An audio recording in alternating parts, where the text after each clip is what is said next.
Welcome into the Fantasy Football Diagnostics Podcast, where we provide you with your weekly diagnosis of everything fantasy football. Whether it's season-long leagues, dynasty, DFS, or sometimes even IDP, we got you covered all year long.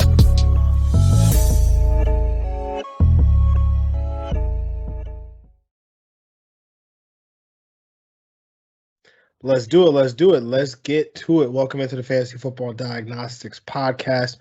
I'm your host, John June, joined as always by my good friend, Greg Penniman. Greg, what's good, man? What's going on? Hopefully, I'm excited for this Kansas City Giants game. I got a lot right on this game because, I got my man Patty. So, yeah.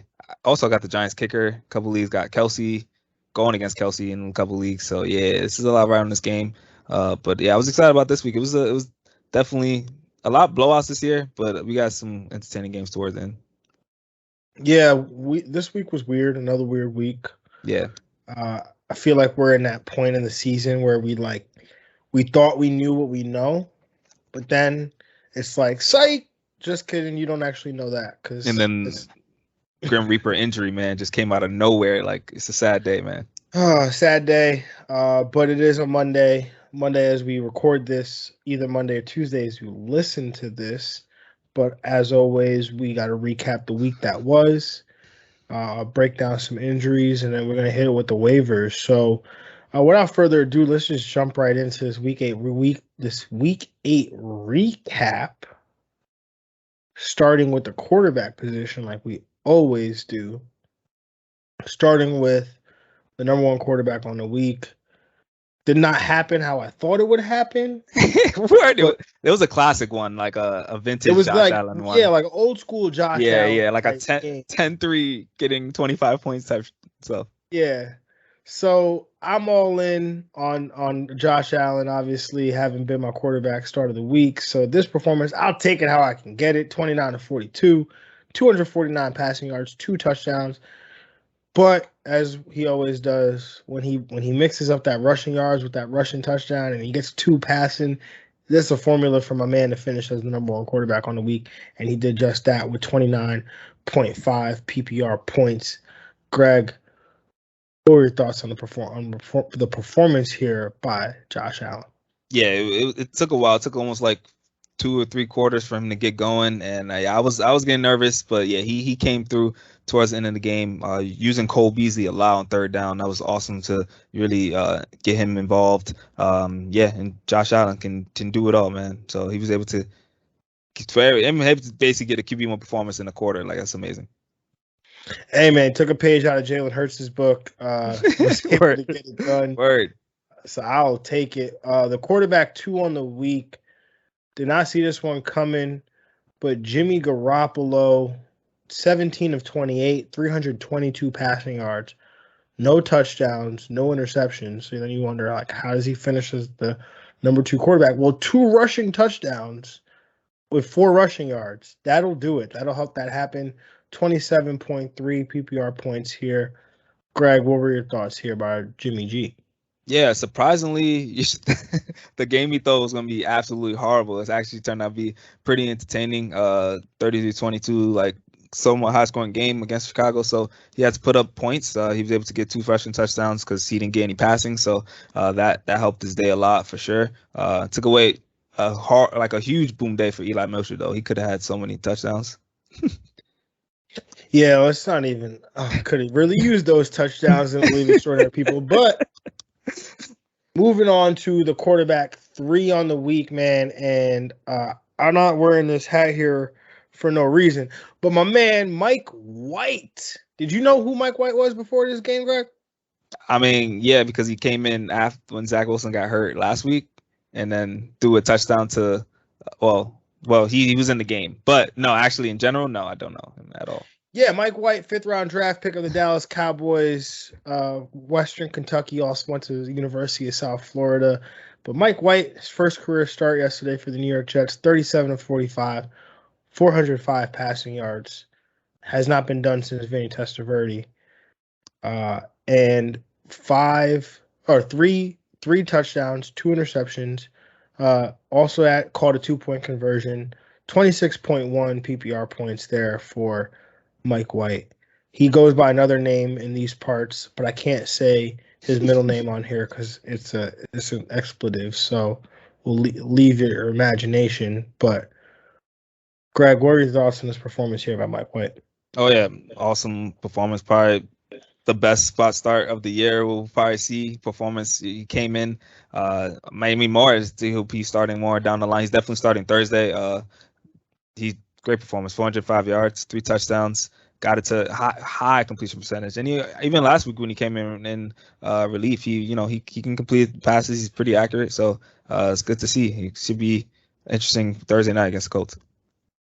Definitely an interesting Thursday night against the Colts. I'm curious, who did you say would benefit or who would be happy? I don't think I said anyone benefit. No. Okay. Sounded like you said Raheem Morris. Oh, no. No one's going to benefit. The whole team benefits from him starting. The whole team benefits, right? Joe Burrow and his Cincinnati Bengals did not benefit, though. But rounding out this top 12 here, tell me if you saw this one coming. Justin Fields, the quarterback 4. Tom Brady, the quarterback 5. Matthew Stafford 6. Geno Smith 7. Ryan Tannehill 8. Davis Mills 9. Joe Burrow 10. Carson Wentz 11. And Cooper Rush 12. We got 3 backup quarterbacks making it in the top 12 this week. Greg, what were your thoughts here? Crazy. By the top 12 by the studs of the week, man? I'm half not surprised because that Cooper Rush did well. Like, that's just a really good team around him. And, he was able to put up 300 yards. So that's good job of Cooper Rush. Joe Burrow, another good QB1 performance, even though he did lose the game and bust every single survival league out there. Pretty much. It's gone. It's over. And, yeah, it was another great performance by Matt Stafford. Did you pick the Jets, the Bengals in your survival? Oh, yeah, of course. Who didn't? I should just went against the grain, but I'm sorry, bro. Sorry, not sorry. It's okay. The Jets did it twice. Titans and then now the Bengals, yo. Crazy. You should stop picking against them, I guess. Yeah. But anyway, the performance of Justin Fields here, if you're Matt Nagy, you can't feel safe right now. Because everyone's asking, well, what was so different with Justin Fields yesterday versus Justin Fields for the previous 7 games? And the only answer to that question is that Matt Nagy was not at the game because he was at home with COVID. Which means he probably wasn't involved in play calling. Wasn't involved in anything. Yeah, in anything, yeah. I mean, I hope they ran. I didn't see much of the game, but I hope they ran a lot more play action. That's how Fields gets going, really. Look, man, all I know is he ran for 100 yards yesterday. That was the most that we had seen. I don't know if you saw the 4th and 1 rush attempt that he had for a touchdown. Yes, I did. The spin move too. Yeah. Oof. Man, I mean, I'm not even gonna go down that. We've talked about this plenty of times. I'm not even gonna talk about it anymore. It's pointless. Yes. But let's move on to. There's no honorable mentions here. There's literally I cannot name someone that played well enough to not be in the top 12, but still be talked about. So yeah, I mean, Aaron Rodgers for being able to to get it done in this situation. That's all. I guess yes, you're right. Yeah. The situation that he was in, getting even that performance done. Yeah. Yes, that was reasonable for sure. That's it.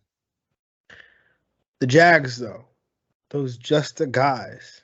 That's where it gets a little, there's not too many people here that you should have been starting, right? Like, not many you probably expected a whole lot from, but some guys that you put, Trevor Lawrence, right? He's got a good matchup against Seattle. You feel like this should be okay. Teddy Bridgewater, Washington, the Washington worst defense. Matchup. Yeah, you gotta expose that. You didn't get Sutton involved. Had Judy back. Had all his receivers back. What happened? I mean, Sam Darnold got concussed, so we're not gonna completely hold it against him. But he wasn't playing a great game before that either. Nah, and then 44-7 did not help Jalen Hurts at all. He was playing. He needs to be behind, man. That's how Jalen Hurts eats. Oh, me and you never even spoke about it. That's crazy because it's as soon as you see that game and you're like, he's never gonna. He's not. This is the cap. he's not Yeah. going to do anything. Because He's I was like, there's no garbage time to have here. Yeah, no, they were up the whole game. The only person getting garbage time points was Gardner Minshew. Yeah, yep. So I mean, that's a factor of like the game for Hurts, pretty much. No, for sure. Yeah. I mean, yeah, it's a double-edged sword. You know that we live and we die by. It is what it is. Yeah. You know, we saw it happen to Lamar 2 weeks ago. Yeah, it happened. Right? They won big against the Chargers. The running backs get all the touchdowns, and Lamar's left there with like holding the bag with like 11 points. Yep. So it is what it is. Comes with the territory. But Kirk Cousins did not have a great game at all. You know, against the Dallas defense, which you thought that he could probably move the ball against and get some yards against, and 180 something passing yards, just one touchdown. Not a great performance by him, but Kirk Cousins, primetime, should have known better, right? True. Moving on to the running back position, man, and tell me if you've heard this one. Michael Carter, the number one running back on the week. 15 carries, 77 rushing yards, a rushing touchdown, 14 targets. Love to see it. 14 for 9 receptions and 95 yards, 32.2 PPR points. I love me some Michael Carter, man. I mean, he was one of my favorite running backs in the draft. And then when the Jets drafted him, I was ecstatic. He's my sleeper coming into this year. People thought I was crazy because I compared him to Alvin Kamara. Not, again, one game. Not saying he is Alvin Kamara, but when you watch him with the balance that he runs with, the versatility that he has, the ability to make people miss on the open field, I'm hoping that some people saw what I was talking about when I made that comparison. Greg, what were your thoughts on the performance here by Michael Carter? Yeah, I'm just leading up to this game. You saw it, the trends up, his usage and everything. He's the brightest spot on this team for sure. He's very talented. Season high 15 carries, season high in pretty much all his numbers. So, and it's only been like we saw the cap happening. So he's definitely, I think, got some RB1 upside weeks coming ahead. And, I think he's going to be ranked top 20 every week for sure. Yeah, I mean, going forward, especially, the reception number, he's got 9 receptions, I think, each of the last 2 weeks. I remember watching it. He had 9 targets at the half. Like it was. Yeah, that's wild. what's up. It was wild. I mean, that's something that, obviously we don't know what's going to continue going forward. But Mike White has tended to target the Jets running backs. I mean, they have the running backs for the Jets have a 40% target share over the last 2 weeks. So definitely something to note for as long as Mike White holds that job. And Ty Johnson. Yes, sir. Yeah, and Ty Johnson. The number 2 running back on the week, someone who we thought would probably finish the number 1 running back on the week, Joe Mixon, 14 carries, 33 rushing yards, 1 touchdown, also added 4 catches on 5 targets for 58 yards and a touch, 25.1 PPR points there. Greg, what were your thoughts here on the performance here by Joe Mixon? Yeah, I love me some Joe Burrow-led Joe Mixon. So that's my guy right for now. So he's getting the volume. Every week he should be an RB1. Definitely, man. Definitely, for sure. And got it done the way we expected him to. I mean, if it was going to come, it was going to come from some touchdown production, and we got that this week. So a good performance there by Joe Mixon. The running back 3 on the week scared some people a little bit coming into the week. I mean, near the end of that week, with that, late addition to the injury report, but he told us he was okay by putting himself in his fantasy lineup. Coach told us hopefully he would be okay. Talking about Austin Eckler, RB3 on the week, 11 carries, 64 rushing yards, a touchdown. Also added 10 targets for 6 catches and 60 yards, 24.4 PPR points there. Greg, what are your thoughts here by Mr. Austin Eckler?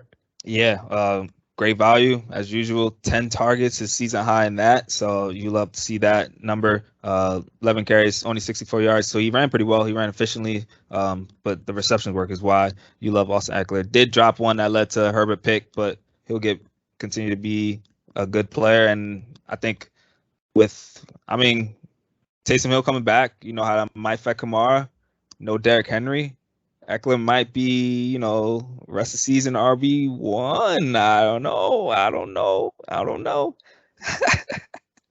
I like the take. I don't know. I like the take. Yeah.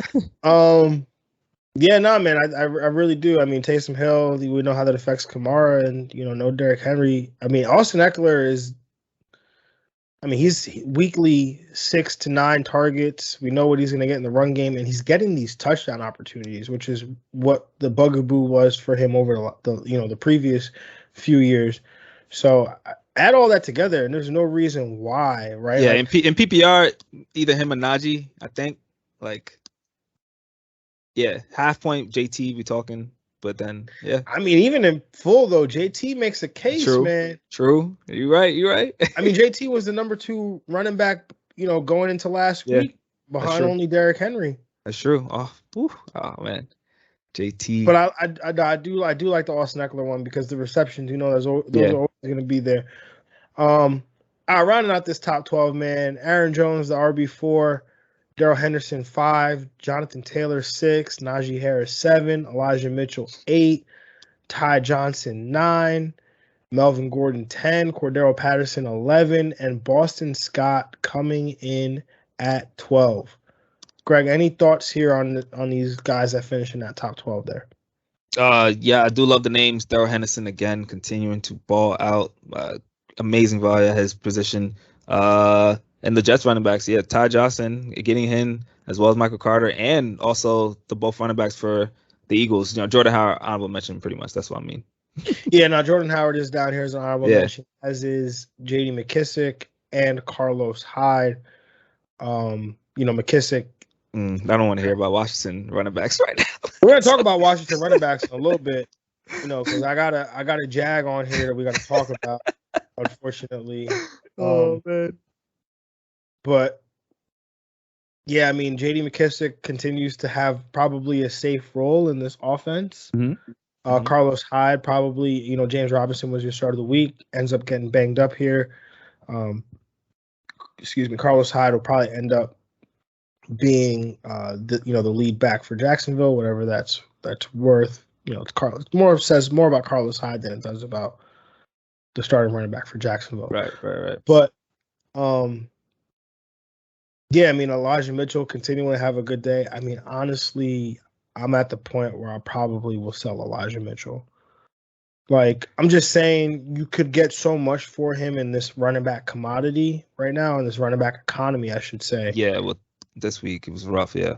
And what could easily happen to him, right? It could be Jeff Wilson's running. That's what I'm saying. Jeff Wilson is scheduled to come back. Yeah, you're right. Come back. Absolutely right. There's also Trey Lance. Remember, Elijah Mitchell was the lead back for a Trey Lance offense, and it led to 9 carries.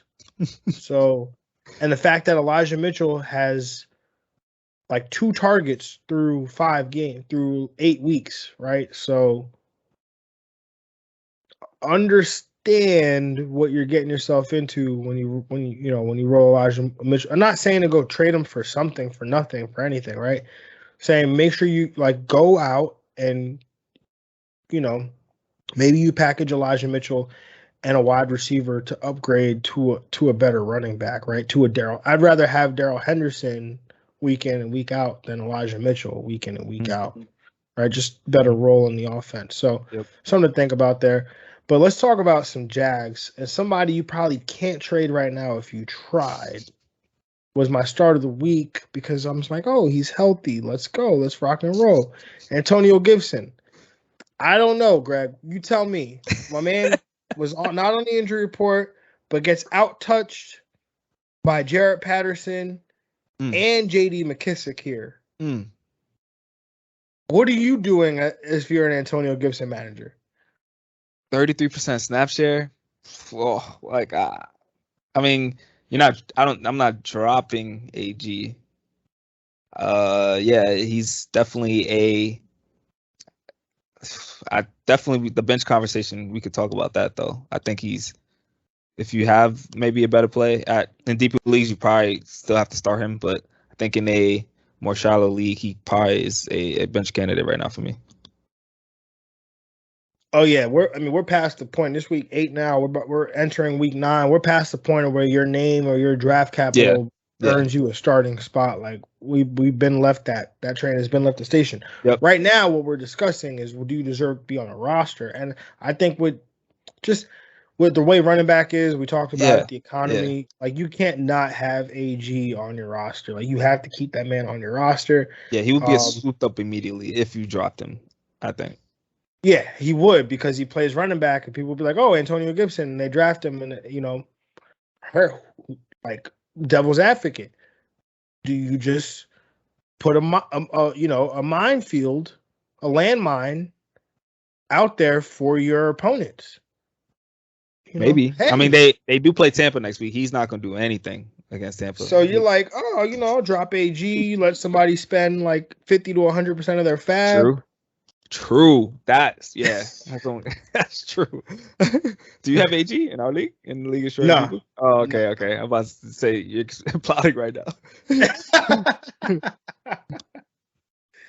But yeah, no, it's definitely tough, for sure, if you're the AG manager. I mean, he did have. Hold up, I have a problem now, as I'm really just seeing the stat line really for the first time. Oh yeah, he was efficient.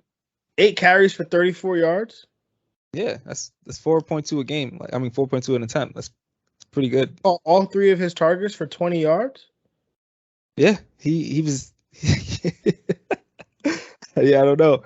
I don't know who's to say how it could go back up, his touch number. Like this, a guy week 1, he had 20 carries. He had 20 carries 2 times this year. So this could be like the Miles Sanders situation where like we're all freaking out, and then like a week later he like leads the team in running back opportunities. Right, just not next week because Tampa. So Washington might. Oh yeah, J.D. McKissick show. Yeah, J.D. McKissick show. Yeah. But then they have Carolina and Seattle. So I don't know. They play. Oh, they do play next week. They don't play the week after. Yep. Or do they play next week? No, you're right. They're on bye. They're on bye. That's even rough. I should know that. I have this notes. Whew. That's all right. We're spending too much time on AG and the Washington football team running backs. Let's move on to some other Jags. I mean, I gotta list them. Greg, let me paint the picture for you. Let me set the table. It's 12 o'clock. You're sitting there. It's like maybe 11:30. You set your fantasy lineups. You're feeling good. You get that alert. Jamal Williams inactive. Oh yeah. How did you feel in relation to DeAndre Swift? I texted one of our leagues, we co-own with you and another friend of ours. Yeah, Swift season. Like that's exactly what I texted. Swift season. This man should get close to 30 touches. Like some ridiculous number. 20 touches was my baseline. Like that man should have been eaten in a game they were going to be behind. Like, yo, what happened? Like I don't know. He should have been the RB1 at that, but like a little catapult to RB1 position. I mean, he's already in RB1 position, but like top 3 play. Well, I mean, you were close. He got 17 touches. Okay. Was not all that efficient with them. Those 17 touches, he managed 51 yards total. He's never really a good rusher as far as like getting efficiently. Yeah, no, it's all receptions. Right. But it's okay. We'll live with that. Yeah, it's one bad week. Swift has come through pretty much every week. So yeah, no, it's one bad week, man. Yeah. I feel bad putting him on the list, but he played the whole game. So technically I gotta put him on here. Derrick Henry. Oh my gosh, why you do that? That's so disrespectful. I had to put him on here. If you didn't get that alert from Adam Schefter saying Derrick Henry's out for the season today, we would have been sitting here talking about Derrick Henry being a Jag. Nah, but I got that alert during the game that he was on the sideline checking out the foot. So, Didn't he finish the game? He did, but he could have been limited. He was limited, but he finished. He played. That's because he's Derrick Henry. He's yeah, I know, but he got heart. I gotta put him on the list. I'm just hurt. It's not like he had 16 carries, and I'm like, oh man, 16 carries. I gotta put. Man had 28 carries. He wasn't that hurt. He's a demigod, yo.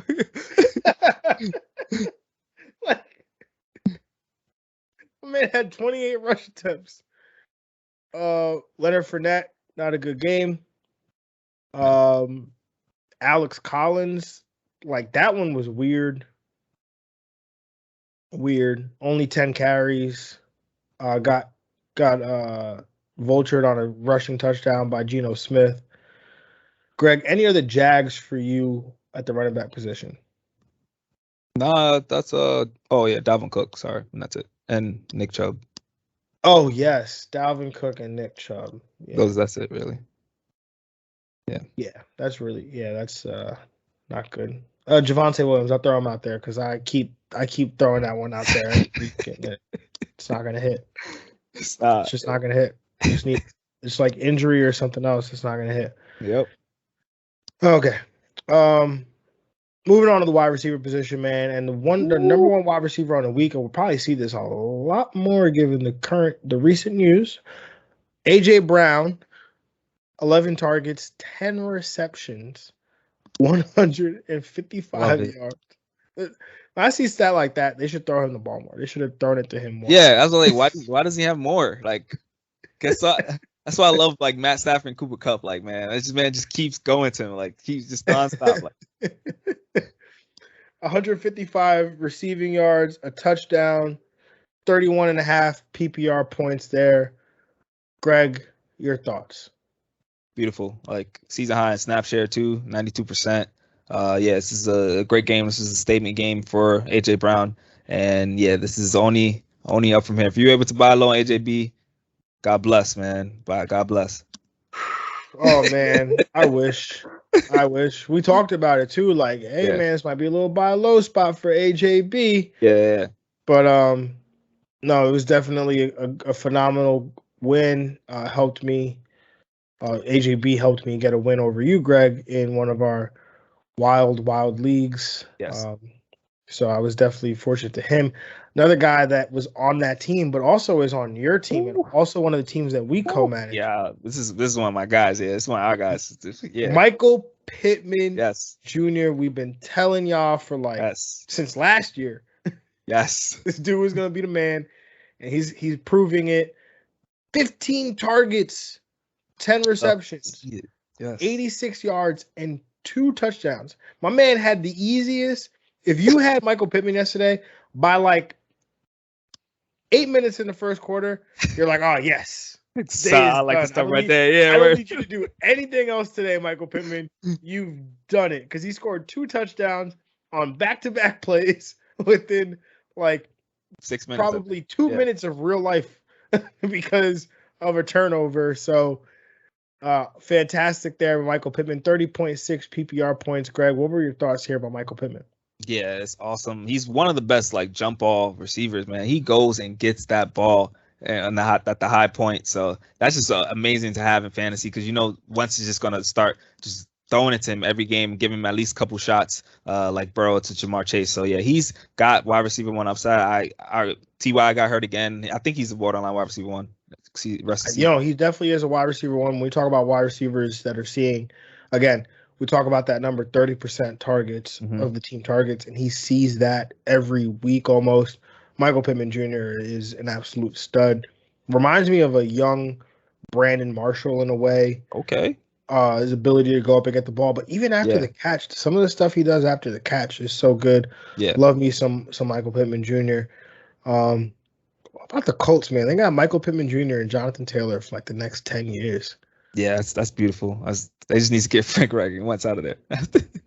they need to just get a quarterback in. Yeah. That man, don't even want to talk about that play. That's crazy. He should be a Jag for that play alone. Like even back-to-back weeks throws like probably the worst interception you'll ever see a quarterback throw. You thought the first one was worse, and then it became We got at least the first one I could excuse away because I was like, it's raining. The ball got tipped or something. But this one, you got no excuse, bro. The best was like Mo Alley Cox's like. Oh yeah, it's just like. Yeah, yo. Just giving away games out here, man. Oh, man. Oh, okay. The wide receiver 3 on the week, Chris Godwin, 12 targets, 8 catches, 140 yards, and a touchdown there. 28 PPR points. Greg, what were your thoughts here on the performance by Chris Godwin? Yeah, Chris Godwin has been balling last couple of weeks. Probably trending to the AB you were mentioning to this morning. But back-to-back games with eight receptions. The yardage numbers have been insane. So he doesn't even need the touchdowns right now. He's doing it in the yardage.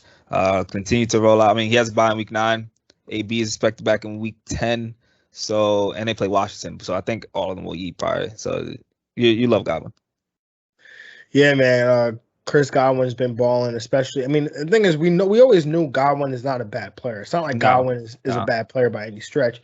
It's just he doesn't necessarily fit very well within the roles that these players have, right? Like him and AB are kind of too similar, but AB can also do some things. Yeah, AB's arguably the GOAT at the receiver. So like, right, and then it's not Chris Godwin's fault that Mike Evans is like 6'5".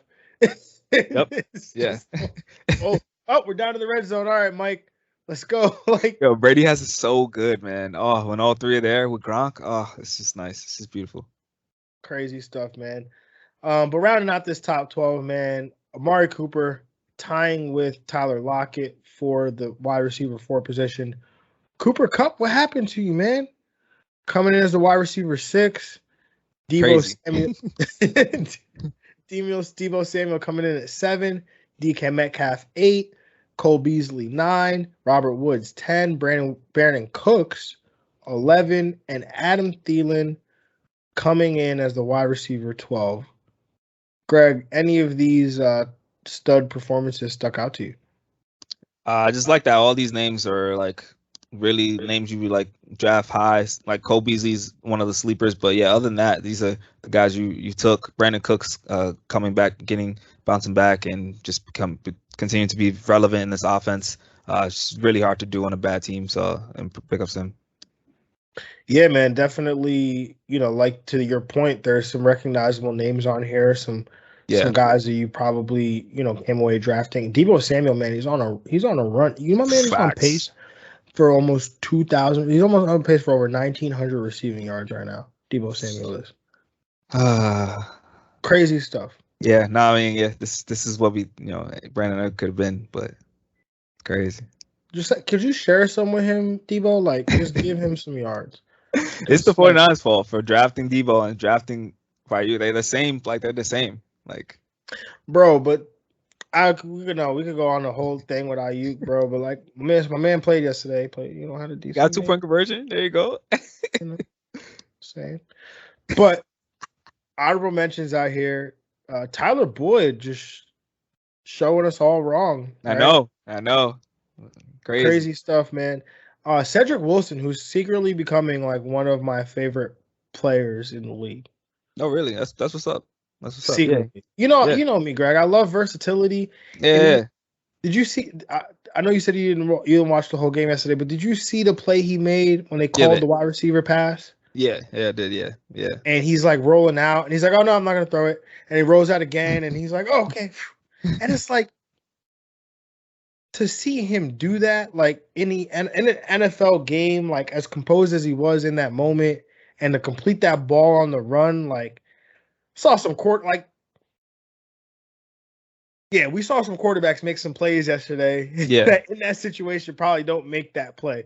Yeah. So, Cedric Wilson definitely, a baller, man, for sure. CeeDee Lamb, he was having a great game last night. Just he was phenomenal game. He was like really feeling himself.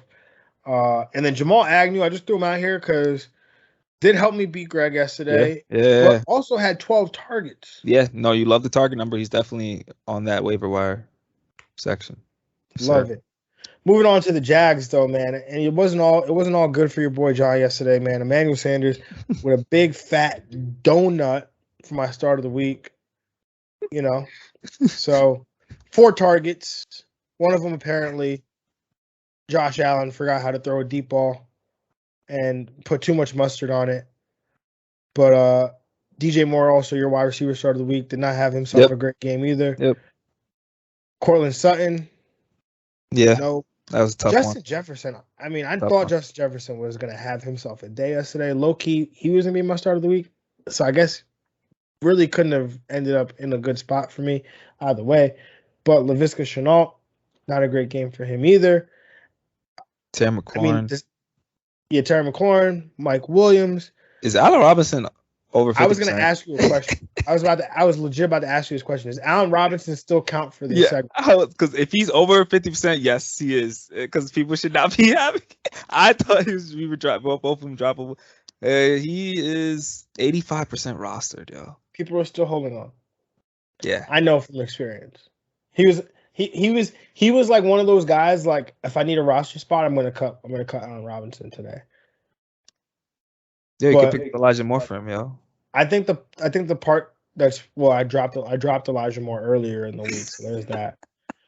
But I think the part that's bugging me out with that team is because I have Ayuk and I have Allen Robinson. I don't know which one to cut. Allen Robinson.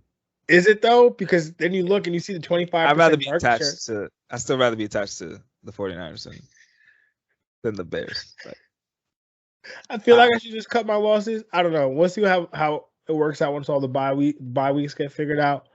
Because then I won't need either one of them as nearly as much. But we'll see.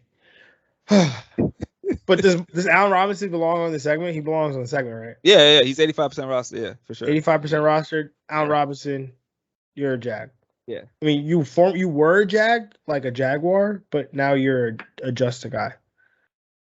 So.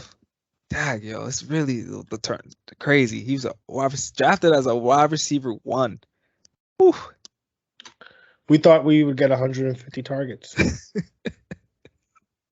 We'll be lucky to get to like 70 or 80 at this point. Crazy. Oh man. Moving on to the tight end position. The tight end 1 on the week. Love to see it. TJ Hockenson going up against Philadelphia. 11 targets, 10 catches, 89 yards, 18.9 PPR points. Greg, what were your thoughts here on the performance by Hawk? Yeah, I was watching pretty much this entire, not the entire game till we got way out of hand, but that was the only way Detroit was able to move the ball. That's like Hockenson with an out routes. Hockenson just getting, dinking and dunking, like doing what he's got to do. He's just a very good football player, like doing it on a bad team like Swift and Hawk. That's all you got to trust, even though Swift didn't do well. But yeah, Hawk is the man. Yeah, Hawk was absolutely phenomenal. Just to clarify, I know I said he was on pace for like 70, 80 targets. Allen Robinson's on pace for 88 targets. There you go. 542 receiving yards. That sounds like a tight end right there. That's a good season for a rookie tight end. Yeah. Worked. It is. Speaking of tight ends, Dan Arnold, the tight end 2 on the week.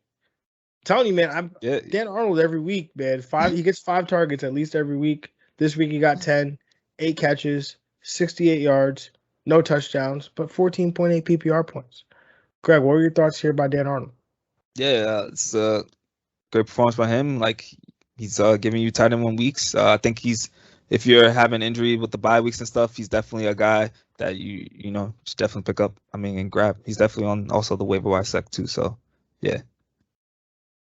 Another guy I know we definitely spoke about. Yes, we did, in depth too.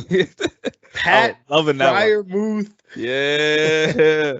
7 targets. That's back-to-back games with 7 targets now. 44 receiving yards. Pretty sure that's back-to-back games with 44 receiving yards, but I might have to fact check that. Second in target. Beautiful. And 1 touchdown there, 14.4 PPR points there for Pat Freiermuth, the rookie.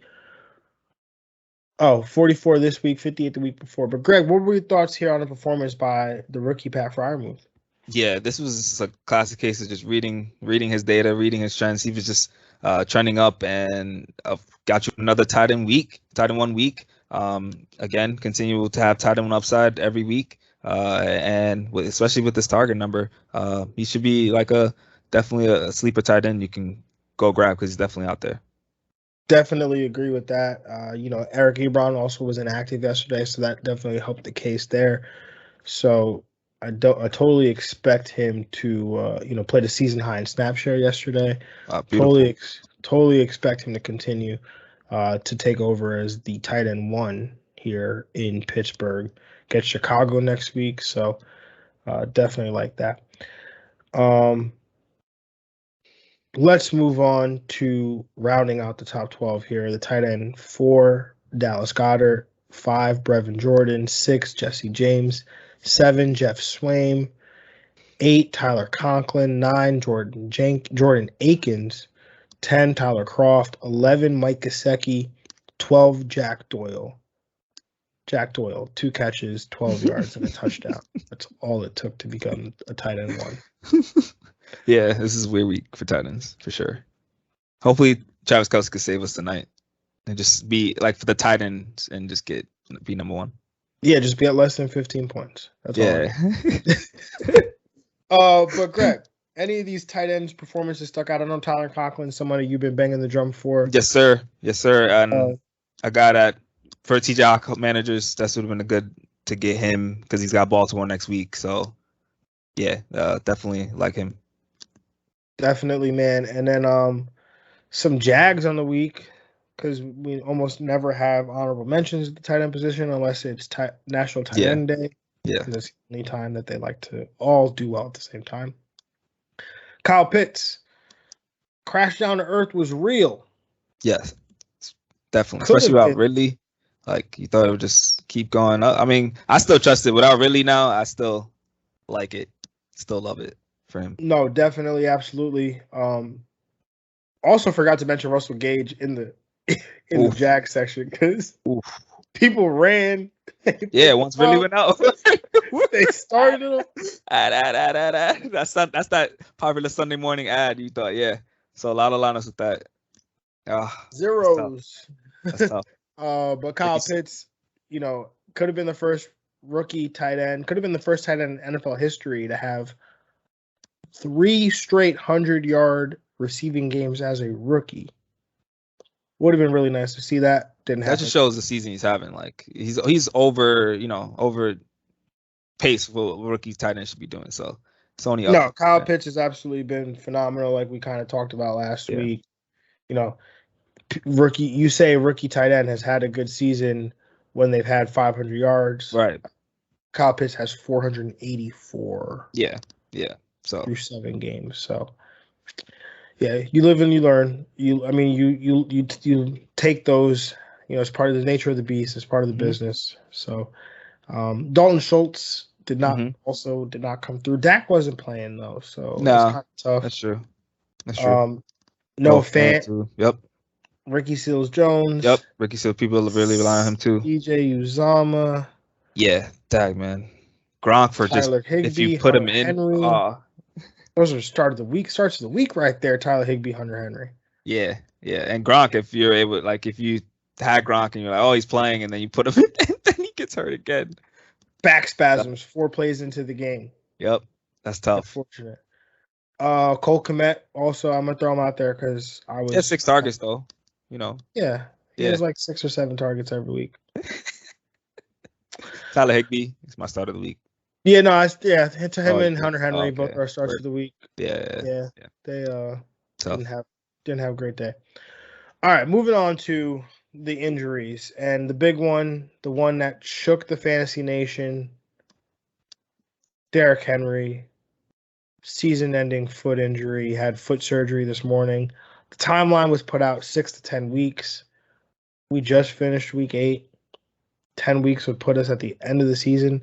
So maybe that timeline is kind of implying like, hey, if we make the playoffs, we could have him back in time.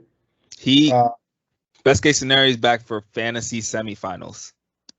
Best case scenario. Yeah. That's like the week 8 mark, I think. Man. 8-week mark. So question is, would you hold him? You would have to hold him, right? If you're a good team and you probably have Derrick Henry, you're probably a good team. You probably want him for semifinals, and I would totally want to keep him IR spot. If you got if someone's full in your IR spot, they gotta go for Derrick Henry. I'm sorry, but I'm talking about the leagues that don't have an IR spot. Ooh. and you're a good team, I still keep him. Yes. I'm gonna keep him. Yeah. Would you trade for Derrick Henry? If you're a good team, yeah. If you're like 6-1, 7-1, like your boy over here, yeah, I would definitely make that move. I would definitely make that move. Yeah, I mean, it's generally curious. I mean, like this, like you said, it comes down to if you're a good team, right? Like if you're, Joe Buck yourself in the League of Extraordinary People, and you're about to be 7-1. I don't want to jinx it, or maybe I do. I'm not going to knock on wood. So you want to be 7-1, like Joe Buck yourself over here, then you could go out there and make a buy low offer. Mm-hmm. Would you maybe you trade like Damien Harris, right? Let's use your team as an example because it is a real team. So, would you trade like Damien Harris and another running back or a flex player to go get like a Derrick Henry, or maybe you aim lower. Maybe if you have Antonio Gibson on your team, you're not a winning team. Maybe if you have, or maybe you're winning despite Antonio Gibson. But like, do you flip Antonio Gibson for like a Derrick Henry? Like, how? Yeah, go ahead. Yeah, I think I like your first idea more like a running back and maybe a flex spot. There's not a lot of running backs out there right now, so trading a running back for Derrick Henry would be definitely a sacrifice for the long run. Definitely like it is. I feel like you have to be like a super loaded team. Yeah, right? Running back. Yeah, you have to be loaded at running back. So me specifically, I have Swift, Najee, and Damien Harris. Me losing one of them would be kind of tough for a person. I'm not gonna unless I make some moves on the waiver. But if you have depth, I think you should go get Derrick Henry. Ooh, I got a team. I got an idea. What about my one team that I have Kamara, Chubb, Mixon, and Swift, and I also have Chase Edmonds. I could swing Chase Edmonds over. Yeah. Chase Edmonds straight up for Derrick Henry. Yep, straight up. It's like, but when Derrick Henry comes back, am I even gonna play him? Right, like over those people you mentioned. I mean, you never know what the situation. Yeah, right. Like 8 weeks from now, like Nick Chubb could be hurt or something. Yeah, man. Right? I thought I had 4 amazing running backs in one of our leagues, and they all died. They all died. So, Carson, Henry, Eckler, and Gus Edwards. 3 of the 4 have died. Well, James Robinson, who was your start of the week yesterday, ends up with a foot injury. Was off to a good day too. Ends up with a foot injury. Seems like an ankle or a heel it might be potentially there. So something to monitor as apparently avoided serious injury. So like that news there. Jameis Winston, RIP, tore his ACL yesterday. So definitely he was on his way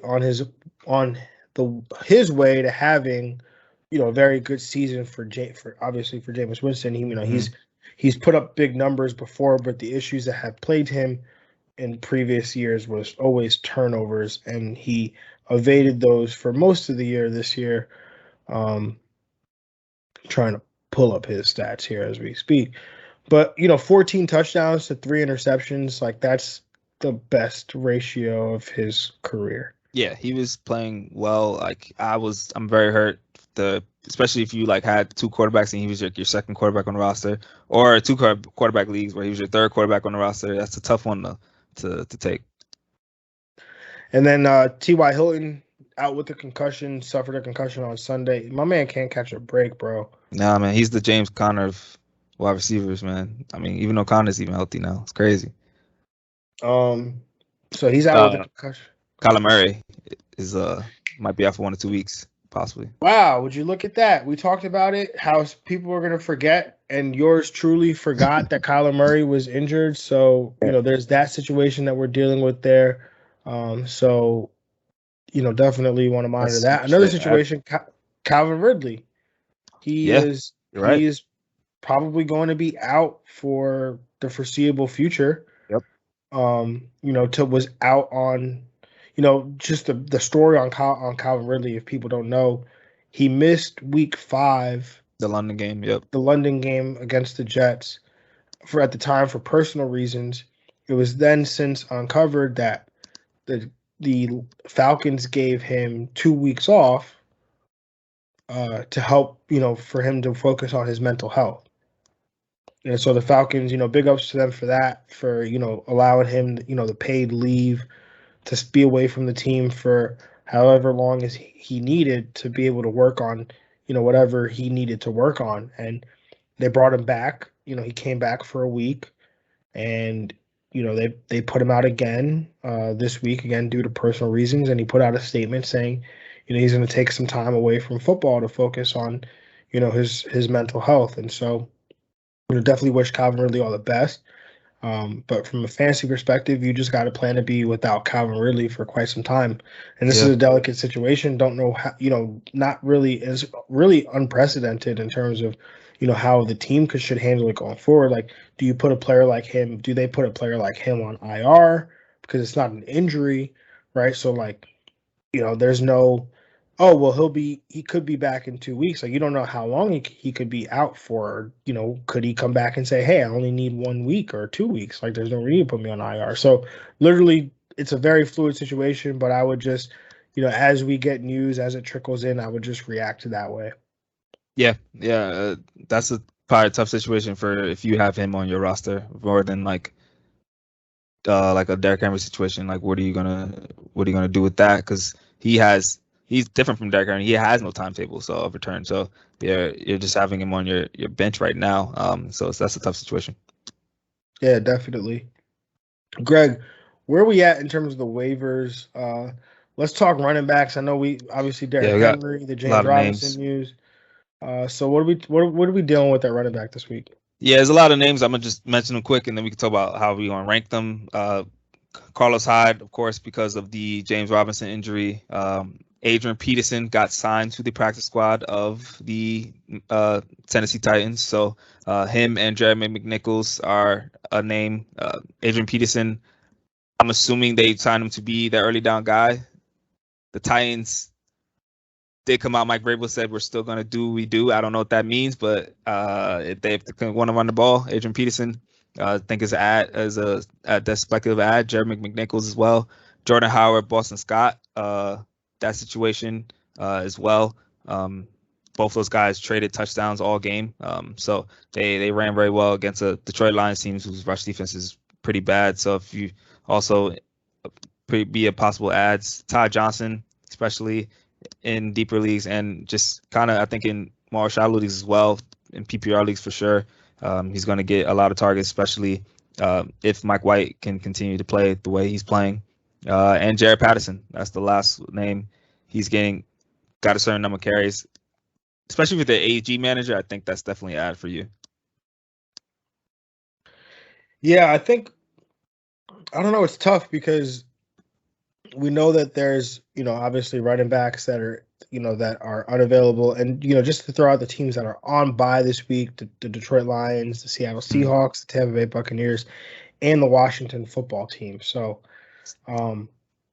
it's definitely tough if you are looking for running backs because, again, there's some running backs on bye this week. And the names that you named, none of them are really all that great. No, but they're probably going to be needed in some situations. So I mean, if I'm the most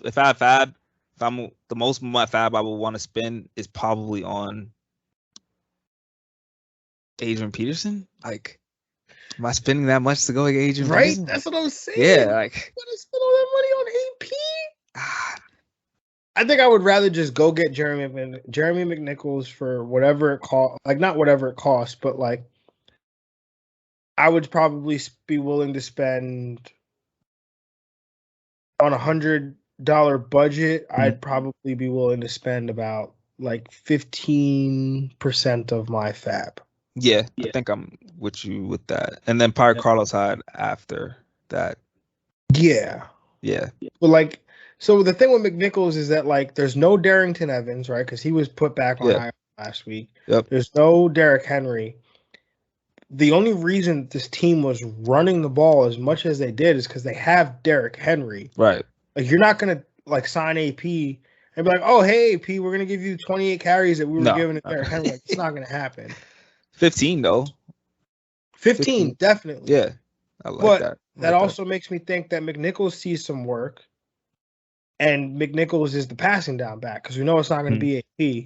No, not at all. And so even if you're not running the ball 28 times, you still need to throw it, and you're not going to throw it to AP. You're going to bring Jeremy McNichols on the field and throw it with him. So I definitely see like a 2-man committee being formed here.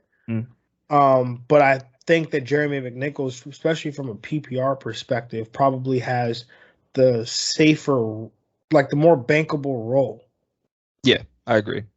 For game to scripts, just things like that. You're banking on AP getting 15 carries. They have a good offensive line, so when they're in the red zone, he gets goal line touches and gets touchdowns. Yeah, and that's definitely what you want AP there for. But like we said, I think this offense throws the ball more than we hope so. used to seeing. Hope so. I mean, it would be the move to make, right? You got Ryan Tannehill. You go out and you went out. You got Julio Jones. You added him to this receiver room with AJ Brown. I don't think there's any doubt that you guys the Tennessee Titans could win games by throwing the football. So yeah. Greg, what about the quarterback position? Any quarterbacks that we're looking to stream? I know we've got guys like Tom Brady and Taylor Heineke and Jared Goff and Geno Smith on by, but who are we looking to pick up maybe in stream this week? So Taysom Hill, I think, is the top guy for the rest of the season because Jameis Wilson is out for the rest of the year. Taysom Hill, we think, is going to be the presumed starter and be the guy that I think will be the safest. We know we can do what he did last year. Is basically like Jalen Hurts, a poor man's Jalen Hurts. We think that he's going to get those rushing yards and get a lot of touchdown opportunities in the red zone. So I think he's my number one ad. After that, I do like Tua because he does have great matchups coming up. And then for 2 quarterback leagues, Mike White, man, I don't know. I think it's a quick decision for him. He's got the Thursday night game. He is starting going against the Colts. This is a team that could be exposed through the air. So I think in deeper leagues, Mike White and Tua in all formats could be a play. Yeah, I definitely agree. Taysom Hill is my top quarterback ad, especially in 2 quarterback leagues. Yeah. I think I'm going after Taysom Hill like more than probably than any other player in 2 quarterback leagues, just because what he can bring with his legs, as an option there in that New Orleans offense, with Sean Payton. I know you called him a poor man's Jalen Hurts, but I think Jalen Hurts is definitely more dynamic, I feel like, than Taysom Hill, but the offense is going to be there, and that they're going to run the offense to fit Taysom Hill's skill set. Yeah. Despite what it does to the likes of Alvin Kamara and whatnot. Oh, man. Tua definitely in a nice spot. That defense is absolutely terrible. Yeah. So they're throwing the ball a ton. And then, you referenced Mike White, coming into this week, Indianapolis was 15th in fantasy points allowed to quarterback position over the last 3 weeks, averaging 19.1. I'm no mathematician here, but they gave up about 21 to Tannehill. So I think that average goes up a little bit there. So we'll see what happens there. But Mike White, obviously, it was his first NFL start. Teams have now film on him. Curious to see how he responds on a short week in his first start. So not running, but maybe a brisk walk, especially if you need quarterback depth. But Greg, what about wide receiver position? Any wide receivers that we should be looking to add this week? Yeah, if I got the waiver wire, I like Devontae Parker actually. Like Devontae Parker is back. He's healthy. Got a very healthy number of targets this week. So I think he can be rest of the season, give you wide receiver 3, and definitely for sure give you top 24 weeks going forward. So I'm willing to spend some money on Devontae Parker for rest of the season value. So just where you have a receiver this late in the game to be, a possible rest of the season top wide receiver 2.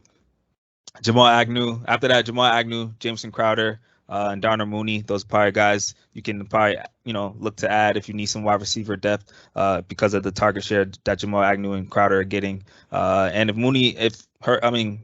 Fields is going to play better, Mooney's probably going to be his guy. And the receiver has to be relevant on this team, and it's not Dallas Robinson, so it's going to be Darnell Mooney.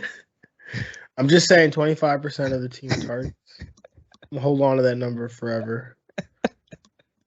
But anyways, he's just an outlier right now. This year, just an outlier. I mean, yeah, this year is an outlier. But is there some regression coming? It's just a question to ask. The day he stops seeing 25 of the team's targets, I'm done. I'll stop bringing his name up in terms of every time we bring up the Bears. But until that day comes, I'll keep talking about him. Moving on to tight ends, though, Greg. What tight ends do we have? First, Dan Arnold. Well, I'm in ranking. My list is Dan Arnold, Pat Frymouth, Tyler Conklin, and Cole Kmet, based on what these guys are trending to do and then what they did this week. I do like Tyler Conklin a lot next week because of his schedule. He plays Baltimore. They're the worst team against tight ends this year. And just in general, Tyler Conklin is getting a good target share. Pat Frymouth, I think I'll probably rank after that. He's second in targets this week. I think he's going to continue to be involved rest of the season. Dan Arnold, I have probably after that, and Cole Kmet fourth. Yeah, Dan Arnold is the one that really sticks out for me just because the targets have been there every week. And when we're looking to start a tight end, yeah, it's nice to find that tight end that can catch a touchdown. But, there aren't tight ends out there that score 17 touchdowns in a season. So I want the guys that are going to get those targets, those opportunities. And that's what Dan Arnold is getting. And he's going to get it every week because the Jags are bad and they throw the football a ton. So definitely like that. And then Frymouth, we've obviously spoken about a ton. And Tyler Conklin, you've been talking about this dude nonstop for since Irv Smith got hurt. I have. So people should already have him on their teams. But with that being said, Greg, is there anybody else from a waiver wire perspective that you want to bring up today? No, I think Trevor Lawrence could be a fill-in next week as well because you brought up the fact that the Jags throw the ball a lot. He did throw 54 times, so that's always nice for fantasy. He'll throw it 54 times every week. Just tell him what he'll do with it. But until next time, y'all, we definitely appreciate the love. We appreciate y'all vibing with us. And, just make sure you stay with us, man, so we can continue to deliver that fantasy heat. But, you make sure you stay subscribed, you stay tuned in, you stay locked in with Fantasy Football Diagnostics. You can make sure you follow us on social media at FF Diagnostics. Follow Greg on his Twitter at gmoney_truth. Follow him on Instagram at we_made_it. You can follow me at JR Football Nerd. Make sure you subscribe to the pod. Make sure you review, or you could rate and review it. Give the video a like or two here and there. Whatever you got to do to support the show, because we genuinely appreciate it. So, that being said, y'all, have a good one. Hit those waivers. Make sure you check who's getting dropped. Don't tilt. It's only week 8, going into week 9. But until next time, y'all, have a good one. We're out of here. Peace. Yeah.